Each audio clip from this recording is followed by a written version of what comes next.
और जितने भी इम्पॉर्टेंट आर्टिकल्स होते हैं वो हम इस वीडियो में डिस्कस करेंगे। इतना आप अच्छे से याद रख लेंगे तो कोई भी आर्टिकल बाहर नहीं जाएगा। तो चलिए हम लोग शुरू करते हैं। चलिए देखिए, सबसे पहला क्वेश्चन आपकी स्क्रीन पे ये है, आप इसे कमेंट करके बताइए क्या होगा राइट आंसर। किस अनुच्छेद में नागरिकों को मौलिक अधिकार प्रदान किए गए?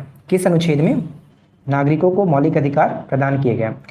बिहार पुलिस के लिए न्यू बैच लाए, तो अभी देखिए जब तक नोटिफिकेशन नहीं आ जाता है तब तक हम लोग कोई भी वैकेंसी स्टार्ट नहीं कर सकते, कोई भी बैच स्टार्ट नहीं कर सकते।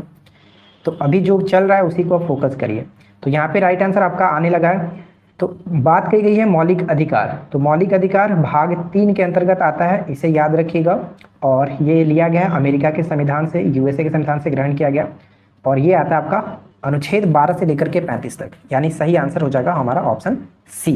ठीक है, चलिए आगे बढ़ते हैं। सेकेंड क्वेश्चन का राइट आंसर गेस करिए। नौकरियों तथा शैक्षणिक संस्थाओं में समाज के कमजोर वर्गों के लिए आरक्षण उपलब्ध कराने के लिए केंद्र सरकार को कौन सा अनुच्छेद अधिकार प्रदान करता है? कौन सा अनुच्छेद अधिकार प्रदान करता है? तो यहाँ पे हमारा सही आंसर क्या बनेगा?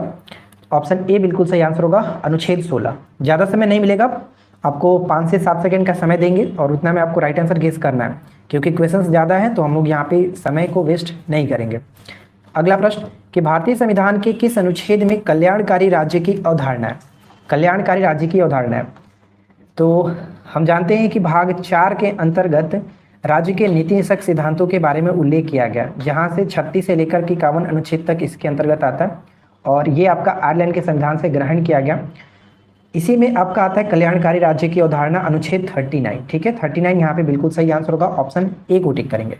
और यहाँ पे आर्टिकल जो 40 देख रहे हैं, पंचायती राज्य का गठन जो होता है, पंचायत का गठन, ये बहुत इंपॉर्टेंट है, इसे आप अच्छे से याद रखिएगा, बहुत इंपॉर्टेंट है, हमेशा पेपर में देखने को मिलता रहता है। ठीक है, तो यहाँ पे हमारा फिलहाल सही आंसर हो जाएगा ऑप्शन ए, अनुच्छेद 39। तो देखिए गाइस, आज हम बात करने वाले हैं बिहार डी.ग्रेड एंट्रेंस एग्ज़ाम 2025 के लिए सबसे बेस्ट बुक की अगर हम बात करें तो चक्षु प्रकाशन की तरफ से आने वाली ये कम्बो पैक जो आप देख रहे हैं, ये बेस्ट बुक रहने वाला है आपके एंट्रेंस 2025 के लिए।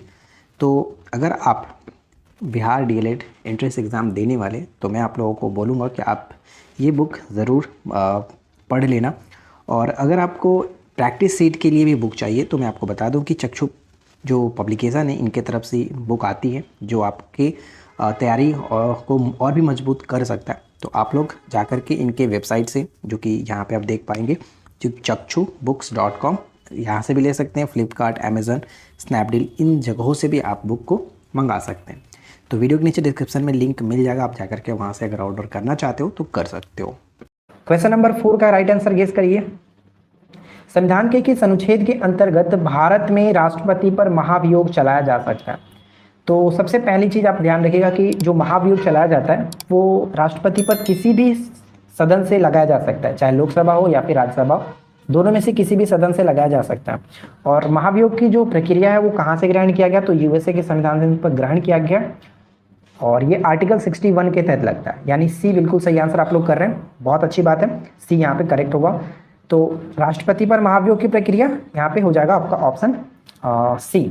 और यहाँ पे 53 की बात करते हैं तो 53 में क्या है, कहा गया है कि कार्यपालिका की जो शक्ति होगी वो राष्ट्रपति में निहित होगी, ये याद रखेंगे। और अनुच्छेद 80 की बात करते हैं तो यहाँ पे आप सरल याद रखिएगा, एक सरल करके हम ट्रिक याद रखते हैं, 79, 80 और आपका 81। इसमें क्या होता है ये ध्यान रखिएगा, 79 के अंतर्गत हम लोग जो कि स से आपका संसद का गठन होता है, र से आपका 80 के अनुच्छेद के तहत आपका राज्यसभा और 81 के तहत लोकसभा। तो ये सरल याद रखेंगे तो काफ़ी इंपॉर्टेंट रहेगा। ठीक है, तो इसे याद रखिएगा। और 63 के अंतर्गत हम जानते ही हैं कि भारत के एक उपराष्ट्रपति होंगे, 63 के अंतर्गत कहा जाता है। तो फिलहाल यहाँ पे हमारा सही आंसर क्या बन गया था? ऑप्शन हम सी को टिक करते हैं। चलिए, उम्मीद करते हैं कि आपको ये वीडियो अच्छा लग रहा होगा। वीडियो अगर पसंद आ रहा है तो वीडियो को लाइक और शेयर जरूर कर दीजिए। अगला क्वेश्चन देखिए क्या है कि किस अनुच्छेद में मंत्रीगण सामूहिक रूप से लोकसभा के प्रति उत्तरदायी होते हैं? एक प्रश्न तो डायरेक्ट यहाँ से पूछा जाता है कि मंत्रीगण सामूहिक रूप से किसके प्रति उत्तरदायी होते हैं? लोकसभा के प्रति उत्तरदायी होते हैं। अब यहाँ पे पूछा गया किस अनुच्छेद के अंतर्गत, तो यहाँ पे आपको ध्यान रखना है क्या बनेगा राइट आंसर। चलिए, सभी लोगों का राइट आंसर बिल्कुल सही आ रहा है। ऑप्शन हम यहाँ पे बी को टिक करेंगे। ऑप्शन बी बिल्कुल सही आंसर है, 75 करेक्ट होगा। ठीक है, 75 ऑप्शन हम बी को टिक करेंगे। चलिए, बहुत अच्छा। अगला सवाल क्वेश्चन नंबर 6 है। क्या कह रहा है कि महान्यायवादी की नियुक्ति किस अनुच्छेद के अंतर्गत की जाती है? महान्यायवादी की नियुक्ति किस अनुच्छेद के अंतर्गत की जाती है? क्वेश्चन नंबर 6 आप लोग इस तरह से लिख के बताया करिए कि क्वेश्चन नंबर किसका राइट आंसर आप दे रहे हैं, ताकि हमें भी पता चले कि हाँ किसका आप राइट आंसर कर रहे हैं। तो महान्यायवादी जो है वो आर्टिकल 76 के तहत होता है। ऑप्शन हम यहाँ पे ए को टिक करेंगे। एक चीज और याद रखिएगा, जो राज्य, ये तो आपका होता है केंद्र में महान्यायवादी, लेकिन राज्य में होते हैं महाधिवक्ता। महाधिवक्ता की नियुक्ति जो कि राज्यपाल के द्वारा आर्टिकल 165 के तहत की जाती है। अनुच्छेद 165 महाधिवक्ता से संबंध है, ये याद रखिएगा। आगे बढ़ते हैं। नेक्स्ट वन क्या है, देखिए अगला क्वेश्चन है कि संविधान के किस अनुच्छेद के अंतर्गत राष्ट्रपति लोकसभा भंग कर सकता है? तो राष्ट्रपति लोकसभा को भंग कर सकते हैं, ठीक है, लेकिन राज्यसभा भंग नहीं होता है, इसे ध्यान रखिएगा। तो लोकसभा को राष्ट्रपति भंग कर सकते हैं किस अनुच्छेद के तहत? तो यहाँ पे सभी लोग का आंसर आ रहा है बिल्कुल ठीक है। गौरव सिंह, आदित्य और किरण, सभी लोग का राइट आंसर बिल्कुल सही आ रहा है। ऑप्शन हम यहाँ पे बी को टिक करेंगे। आर्टिकल 85 लोकसभा को भंग किया जा सकता है अनुच्छेद 85 के द्वारा। बहुत अच्छा। अगला सवाल क्या कह रहा है कि किस अनुच्छेद में संसद के संयुक्त अधिवेशन का प्रावधान है? संसद के संयुक्त अधिवेशन का प्रावधान बताइए कि किस अनुच्छेद के अंतर्गत ये है?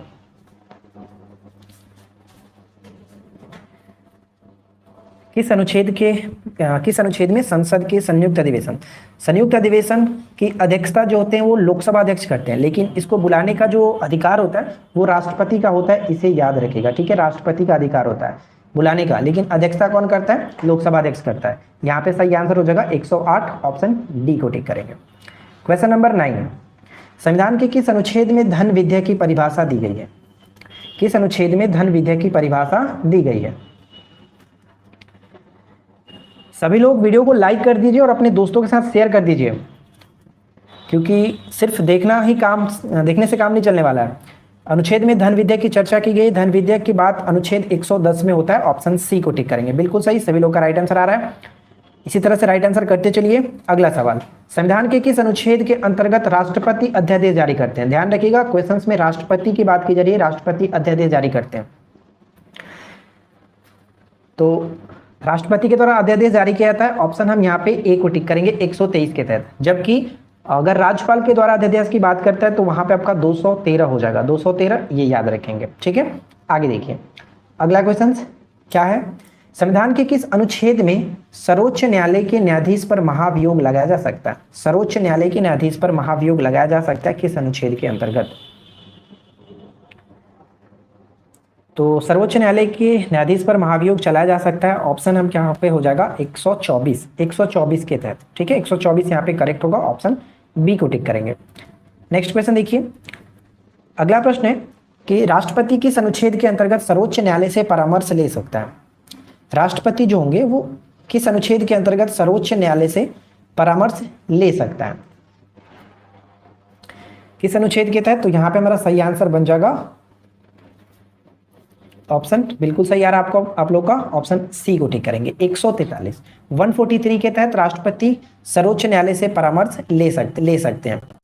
ये विवेक पर आधारित होता है, कोई जबरदस्ती नहीं है। ठीक है, अगला क्वेश्चन क्या कह रहा है कि किस अनुच्छेद में अंतर्राष्ट्रीय समझौते लागू करने की शक्ति प्रदान की गई है? किस अनुच्छेद में अंतर्राष्ट्रीय समझौते को लागू करने की शक्ति प्रदान की गई है? तो यहाँ पे आंसर आ रहा है, देखिए यहाँ पे हमारा सही आंसर बनेगा ऑप्शन ए 253 बिल्कुल सही होगा। ऑप्शन हम ए को टिक करेंगे, इसे याद रखिएगा, इंपॉर्टेंट है, बहुत बार पूछा भी गया।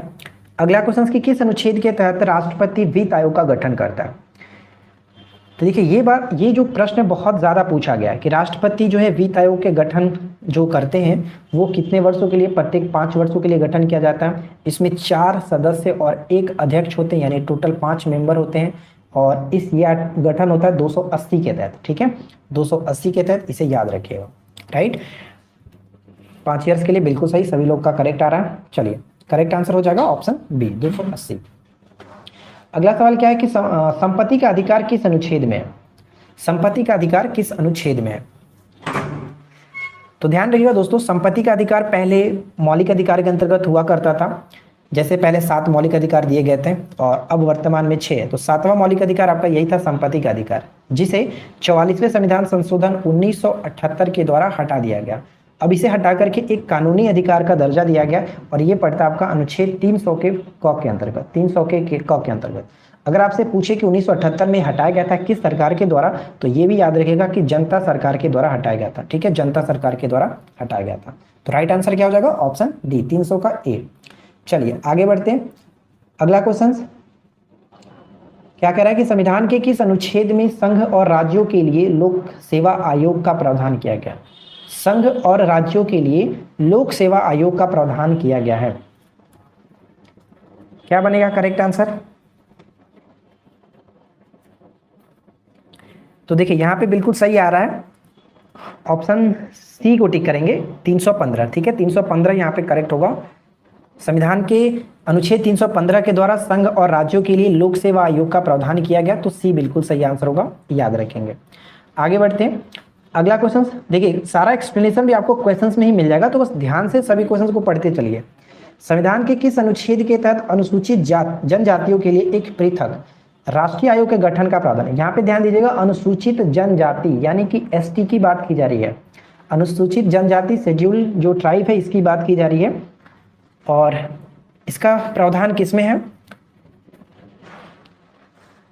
आप लोग शेयर नहीं कर रहे हो यार, फ्रेंड के पास ग्रुप में शेयर कर दीजिए ताकि और भी लोग हमारे साथ जुड़ सकें। तो यहाँ पे हमारा सही आंसर हो जाएगा ऑप्शन ए, 338 का ए। काफी लोग का राइट आंसर आ रहा है, 338 का ए बिल्कुल सही होगा। और अगर एससी की बात करता तो वहां पे हम लोग 338 को टिक करते हैं। ठीक है, तो फिलहाल करेक्ट आंसर ऑप्शन बी होगा। आगे बढ़ते हैं। नेक्स्ट क्वेश्चन, संविधान के किस अनुच्छेद में मंत्रिमंडल शब्द का प्रयोग एक बार हुआ है? पूरे संविधान में सिर्फ एक ही बार मंत्रिमंडल शब्द का प्रयोग हुआ है, और ये किस अनुच्छेद में किया गया? तो इसे ध्यान रखिएगा, ये अनुच्छेद है आपका 352 में मंत्रिमंडल लिखित रूप से जो कि देता है, तो इसे ध्यान रखिएगा, 352 में मंत्रिमंडल शब्द का प्रयोग सिर्फ एक बार किया गया। Right answer option D. ठीक है, आगे देखिए। अगला क्वेश्चन क्या है? भारतीय संविधान में समानता का अधिकार 5 अनुच्छेदों में प्रदान किया गया, वे कौन से हैं? यानी कि हमारे संविधान में जो समानता का अधिकार है वो आपको किस अनुच्छेद में देखने को मिलता है? समता या फिर समानता का अधिकार? समता या समानता का अधिकार किस अनुच्छेद में देखने को मिलता है? तो बिल्कुल सही आंसर आ रहा है यहाँ पे, राइट होगा ऑप्शन बी, 14 से 18 ऑप्शन ए में है, तो 14 से लेकर के 18 तक होगा, ऑप्शन ए को टिक करेंगे। बहुत अच्छा, इस तरह से राइट आंसर गेस करते चलिए। संविधान के किस अनुच्छेद में मूल कर्तव्यों का उल्लेख है? मूल कर्तव्यों का उल्लेख, देखिए मूल कर्तव्य सबसे पहले तो मैं आपको बता दूं कि भाग 4 के क के अंतर्गत आता है, भाग 4 के क के अंतर्गत, और ये पूर्व सोवियत संघ से लिया गया था और सरदार स्वर्ण सिंह समिति की अनुशंसा पर था, तो ये भी याद रखिएगा। अब आपको बताना है कि अनुच्छेद कौन सा है, तो यहाँ पे अनुच्छेद बिल्कुल सही आ रहा है, ऑप्शन सी, अनुच्छेद 51 के क के अंतर्गत रखा जाता है, सी बिल्कुल सही होगा। अगला क्वेश्चन, संविधान के किस अनुच्छेद के अंतर्गत राज्य सरकार को ग्राम पंचायत के संगठन का निर्देश दिया गया? ऊपर में हम ऑलरेडी डिस्कस कर चुके थे, जहां पे मैंने आपको बताया था अनुच्छेद 39 जब बता रहा था कल्याणकारी राज्य का, तो उसी के वक्त हमने एक और अनुच्छेद देखा था, अनुच्छेद 40, और यही आपका है ग्राम पंचायत के गठन। ग्राम पंचायत के गठन संगठन की बात की जाती है, ऑप्शन बी, यानी कि 40 बिल्कुल सही होगा। चलिए बिल्कुल सही, आगे बढ़ते हैं। अगला सवाल क्या है? नेक्स्ट सवाल यह है कि संसद द्वारा नागरिकता के अधिकार का विधि द्वारा विनियमन किया जाना वर्जित है, यानी कि नागरिकता के अधिकार का विधि द्वारा विनियमन किया जाना अर्जित है। तो यहाँ पे ध्यान रखना है, राइट आंसर क्या हो जाएगा? Option D. अभी जस्ट हमने एक बीपीएससी का सेट लगाया, वहाँ पर भी ये क्वेश्चन दिया गया था, यही क्वेश्चन सेम टू सेम यहाँ पे देखने को मिला था, तो राइट आंसर हो जाएगा आपका ऑप्शन डी। ठीक है, अनुच्छेद जो कि 11 बिल्कुल करेक्ट होगा, ऑप्शन डी। चलिए आगे बढ़ते हैं। अगला सवाल देखिए, नेक्स्ट क्वेश्चन क्या है? मौलिक अधिकारों की सुरक्षा के लिए स्थगन आदेश जारी करने का अधिकार उच्च न्यायालय को किस अनुच्छेद के तहत? अभी जस्ट ये भी क्वेश्चन हमने जो सेट लगाया था बीपीएससी वाला, उसमें भी था, उच्च न्यायालय को किस अनुच्छेद के तहत है? तो बताइए किस अनुच्छेद के तहत है? तो देखिए अगर उच्च न्यायालय की बात कही जाती है तो आर्टिकल हम लोग 226 226, लेकिन अगर यहाँ पे सुप्रीम कोर्ट की बात की जाती, सुप्रीम कोर्ट एससी की, तो वहाँ पे हम लोग 32 करते हैं। तो फिलहाल सही आंसर आपका हो जाएगा, हाई कोर्ट की बात है तो ऑप्शन सी 226 करेक्ट होगा। जिन लोगों ने 226 किया बिल्कुल सही है। आगे बढ़ते हैं, नेक्स्ट क्वेश्चन क्या है, अगला क्वेश्चन कि संघ की कार्यपालिका शक्ति राष्ट्रपति में निहित होगी जिनका प्रयोग वह स्वयं या फिर अपने अधिकारियों के द्वारा करेगा। तो ये किस अनुच्छेद में है, ऊपर हम लोगों ने बात किया था।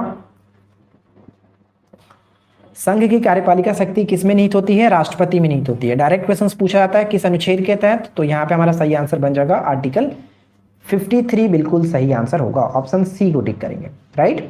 आगे देखिए नेक्स्ट क्वेश्चन क्या है कि कौन सा अनुच्छेद संसद को 2 अधिवेशनों के बीच 6 माह के अंतराल की अनिवार्यता का उल्लेख करता है। यानी 2 अधिवेशनों के बीच 6 माह के अंतराल की अनिवार्यता का उल्लेख करता है। एक प्रश्न डायरेक्ट भी आपसे पूछा था कि संसद के 2 अधिवेशनों के बीच कितना गैप होना चाहिए, तो 6 माह से ज़्यादा का गैप नहीं होना चाहिए। और यही बात है कि किस अनुच्छेद में ये कहा गया है, तो ये कहा गया आपका राइट आंसर हो जाएगा ऑप्शन डी, अनुच्छेद 85 के अंतर्गत, ठीक है। इसी के आर्टिकल के अंतर्गत राष्ट्रपति लोकसभा को भंग करते हैं, ये भी इसी में है। आगे देखिए नेक्स्ट क्वेश्चन क्या बनता है कि सर्वोच्च न्यायालय अपने द्वारा सुनाए गए किसी निर्णय या फिर आदेश का पुनरावलोकन कर सकता है। यह व्यवस्था संविधान के किस अनुच्छेद में उपबंधित है। यानी सर्वोच्च न्यायालय अपने द्वारा जो सुनाई गई कोई भी निर्णय होता है उस या फिर कोई आदेश होता है तो उस पर पुनः विचार कर सकता है। ये किस अनुच्छेद के अंतर्गत कहा गया है, तो ये आपका है ऑप्शन सी 137 के तहत। 137 बिल्कुल सही आंसर है, सभी लोग का करेक्ट आंसर आ रहा है, तो ध्यान रखिएगा। 143 के तहत परामर्श लेता है ना, राष्ट्रपति परामर्श लेते हैं। अगला प्रश्न है कि संविधान के निम्नलिखित में से किस अनुच्छेद में यह व्यवस्था की गई है कि उच्चतम न्यायालय द्वारा विनिश्चित विधि भारत के राज्य क्षेत्र के भीतर सभी न्यायालयों पर आबंधकर होगी। यह भी बहुत इंपॉर्टेंट प्रश्न है।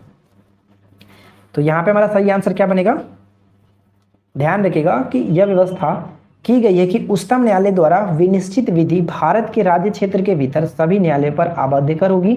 141 बिल्कुल सही, आदित्य यादव बिल्कुल सही राइट आंसर दिए हैं, तो यहाँ पे करेक्ट हो जाएगा ऑप्शन ए, ठीक है। आगे देखिए अगला क्वेश्चन क्या है, नेक्स्ट क्वेश्चन है कि संविधान के किस अनुच्छेद के अंतर्गत अधीनस्थ न्यायालय या फिर जिला न्यायालय का प्रावधान किया गया। एकदम वीवीआई प्रश्न है।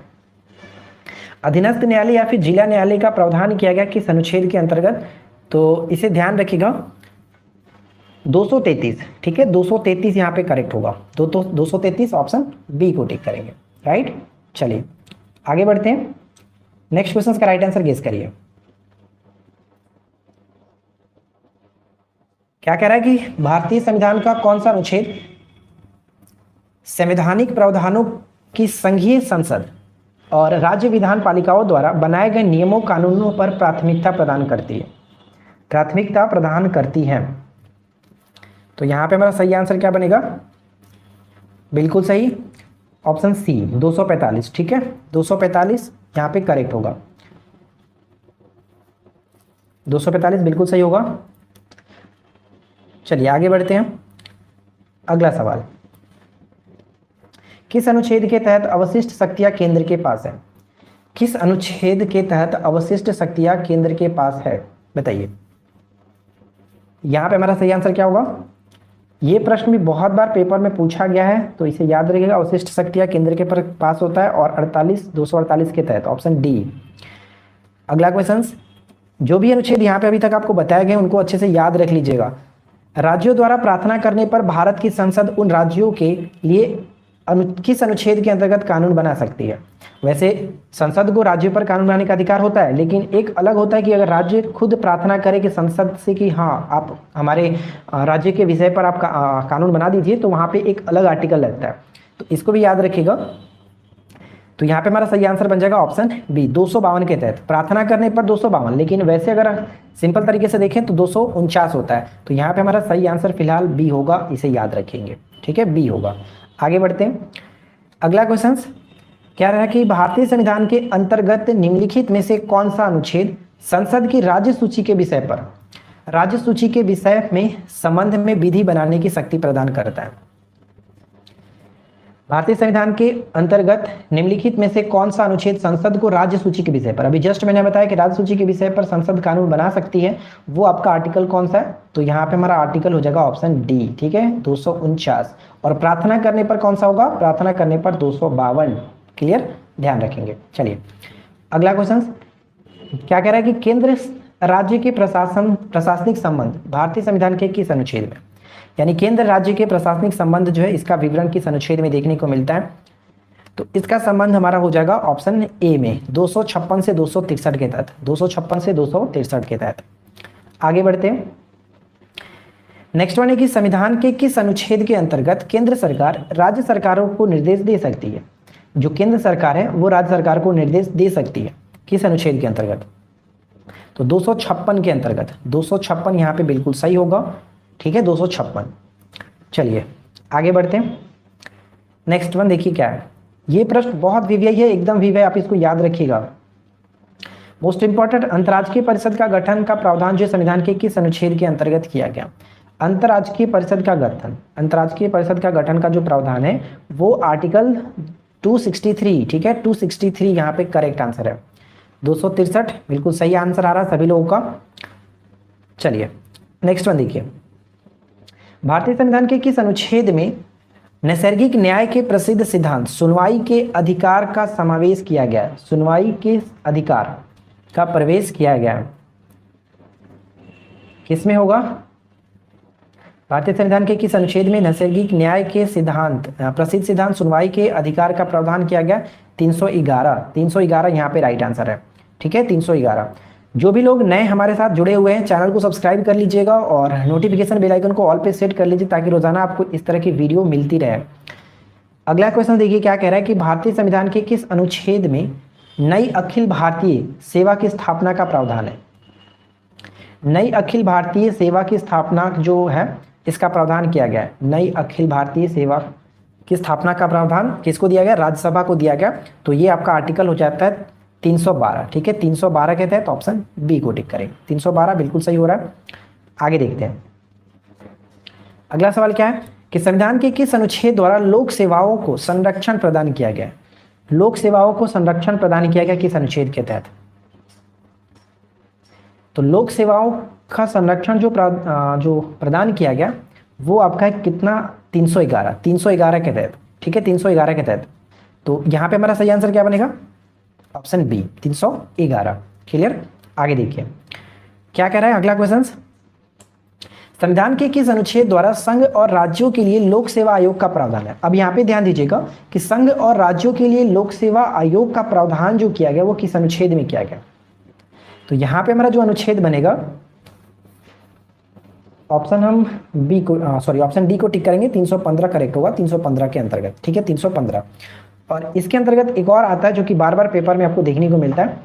क्वेश्चन ये है कि जो कि संघ लोक सेवा आयोग के कार्यों का उल्लेख, ठीक है कार्यों का उल्लेख किस अनुच्छेद के अंतर्गत है, संघ लोक सेवा आयोग के कार्यों का उल्लेख किस अनुच्छेद के अंतर्गत देखने को मिलता है, तो ये है हमारा 320। अब चलिए हम यहाँ पे एक बार रिवाइज कर लेते हैं। 311 मैंने आपको क्या बताया था, 311 में होता है लोक सेवा जो आयोग है इसका संरक्षण की बात की जाती है, ठीक है संरक्षण की बात की जाती है। 312 के अंतर्गत क्या है, 312 के अंतर्गत हमने देखा था अखिल भारतीय सेवाओं की स्थापना जो राज्यसभा करता है, और 315 के अंतर्गत लोक सेवा और राज्यसभा की स्थापना का प्रावधान, और 320 तो यहाँ पे आप देख ही रहे हैं जो कि इनके कार्यों का उल्लेख है। तो ये चार मोस्ट इंपॉर्टेंट है, इनको अच्छे से याद रखेंगे, ठीक है। आगे बढ़ते हैं, नेक्स्ट वन देखिए, भारतीय संविधान के किस अनुच्छेद में निर्वाचन आयोग के लिए प्रावधान है, निर्वाचन आयोग का प्रावधान किस अनुच्छेद में है, निर्वाचन आयोग का प्रावधान किस अनुच्छेद में देखने को मिलता है, तो सही आंसर हो जाएगा ऑप्शन सी को टिक करेंगे 324, ठीक है 324 ऑप्शन सी। आगे बढ़ते हैं, नेक्स्ट वन, लोकसभा में एंग्लो इंडियन समुदाय के प्रतिनिधित्व के लिए प्रावधान संविधान के किस अनुच्छेद के अंतर्गत किया गया, किस अनुच्छेद के अंतर्गत किया गया, एंग्लो इंडियन समुदाय के लिए प्रतिनिधित्व के लिए प्रावधान जो है किस अनुच्छेद के अंतर्गत किया गया, तो यहाँ पे हमारा सही आंसर बन जाएगा ऑप्शन ए 331, ठीक है 331 बिल्कुल राइट है, सभी लोग का करेक्ट आंसर आ रहा है 331। चलिए बहुत अच्छा। अगला क्वेश्चन, नेक्स्ट वन है कि अनुसूचित जातियों और अनुसूचित जनजातियों के लिए एक राष्ट्रीय आयोग गठित करने का प्रावधान संविधान के किस अनुच्छेद में, यानी कि एससी और एसटी के लिए प्रावधान की बात की जा रही है। ऊपर में हम लोगों ने देखा था एसटी वाला और यहाँ पे आपका एससी पूछा है, तो 338 एससी के लिए, 338 ए हो जाता है एसटी के लिए, और 338 का जो बी है वो अब आ चुका है ओबीसी के लिए, ओबीसी के लिए। ठीक है, आगे देखिए क्या है नेक्स्ट क्वेश्चन। भारत में बाहरी आक्रमण अथवा सशस्त्र विद्रोह के कारण भारत के राष्ट्रपति द्वारा राष्ट्रीय आपातकाल की घोषणा किसके अंतर्गत की जाती है। तो आपको पता होना चाहिए कि हमारे संविधान में आपातकाल की 3 व्यवस्थाएं हैं, 3 प्रकार के आपातकाल की व्यवस्था की गई है। पहला होता है 352 के तहत आपका राष्ट्रीय आपात, 356 के तहत राष्ट्रपति शासन और 360 के तहत जो कि वित्तीय आपात लगता है। तो यहाँ पे पूछा गया कि राष्ट्रीय आपात 352 के तहत, ऑप्शन हम ए को टिक करेंगे, बिल्कुल सही होगा। ठीक है, ए बिल्कुल करेक्ट होगा। चलिए अगला क्वेश्चन, भारतीय संविधान के किस अनुच्छेद में विभिन्न राज्यों से संबंधित विशिष्ट प्रावधान दिए गए। विभिन्न राज्यों से संबंधित विशिष्ट जो प्रावधान है वो किस अनुच्छेद में है। तो आपने जनरली देखा होगा कि 371 का क होता है, 371 बी सी, इस तरह से अलग अलग राज्यों का अलग अलग अनुच्छेद के अंतर्गत देखने को मिलता है।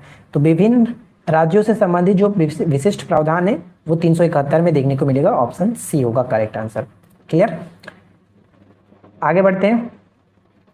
संविधान के किस अनुच्छेद के प्रावधानों के अंतर्गत भारत सरकार द्वारा भारत रत्न, पद्म विभूषण आदि अलंकरण प्रदान किए जाते हैं, आदि अलंकरण प्रदान किए जाते हैं। तो यहाँ पे सही आंसर हो जाएगा क्या, ऑप्शन बी। उपाधियों का अंत आपने अनुच्छेद 18 में पढ़ा होगा, तो इसे याद रखिएगा, अनुच्छेद 18। ठीक है, आगे देखते हैं अगला क्वेश्चन। संविधान के किस अनुच्छेद में या फिर किन अनुच्छेदों के अंतर्गत अल्पसंख्यकों को अपनी संस्कृति के संरक्षण अथवा अपनी पसंद की शिक्षा संस्थाओं की स्थापना व संचालन के अधिकार को मान्यता प्रदान करता है। यही प्रश्न एकदम,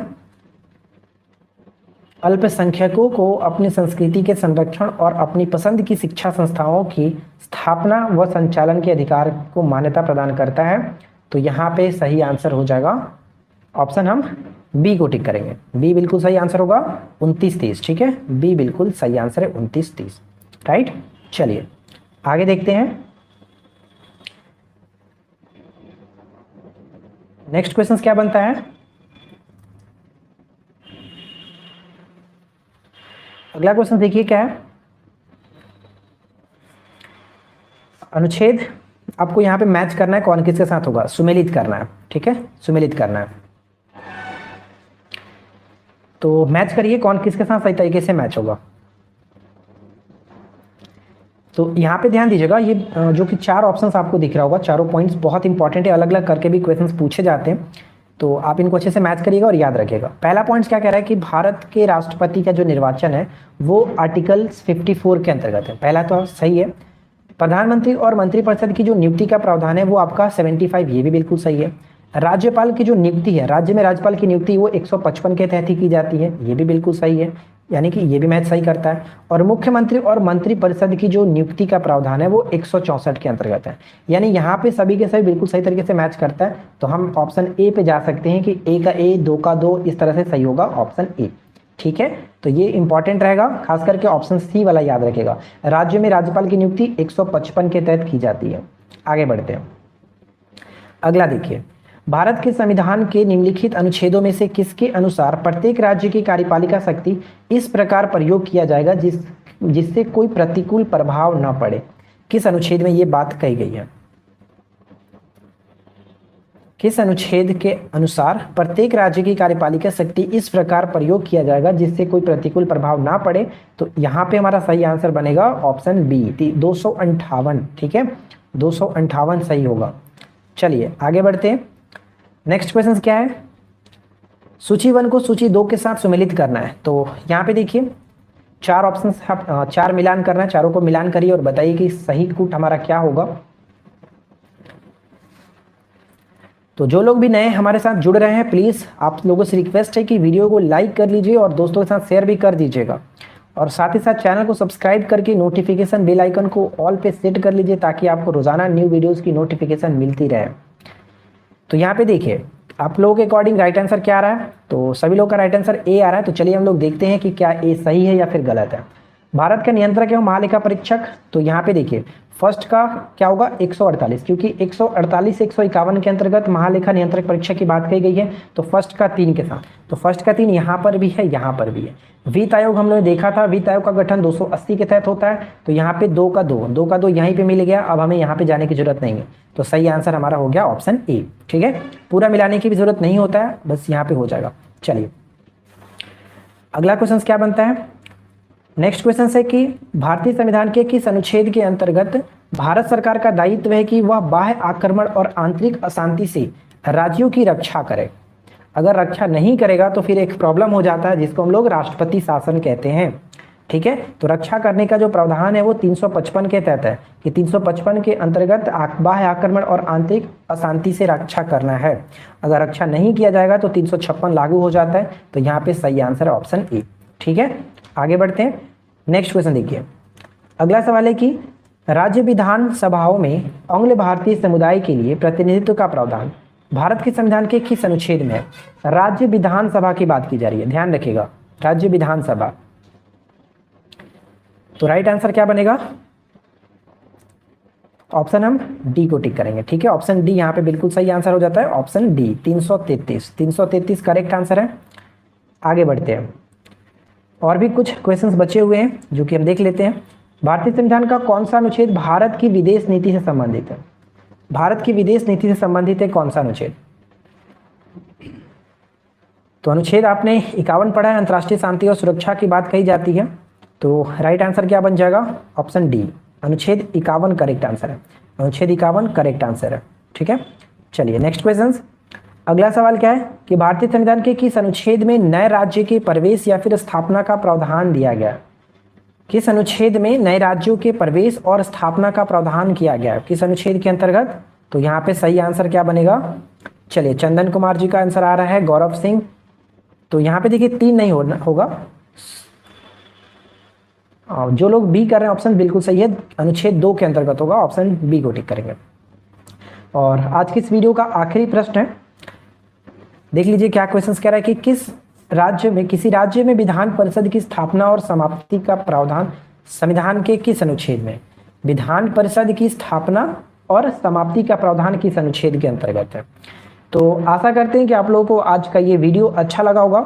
आप लोग कमेंट करके बताइएगा कि वीडियो आप लोगों को कैसा लगा, और नेक्स्ट टॉपिक किस एमसीक्यू पे रखा जाए आप लोग बताइएगा, ताकि हम लोग नेक्स्ट एमसीक्यू जो लाइव सेट लाएं वो आप लोग के अकॉर्डिंग रहे, आप लोग इंटरेस्ट के साथ टेस्ट लगा सकें। तो आप लोग बताइए कमेंट करके कि नेक्स्ट टॉपिक क्या रखा जाए। और फिलहाल इस प्रश्न का राइट आंसर आपका हो जाएगा ऑप्शन बी 169 बिल्कुल सही आंसर है। तो फ्रेंड्स हम लोग मिलते हैं नेक्स्ट क्लास में। Thanks for watching, keep learning, have a good day.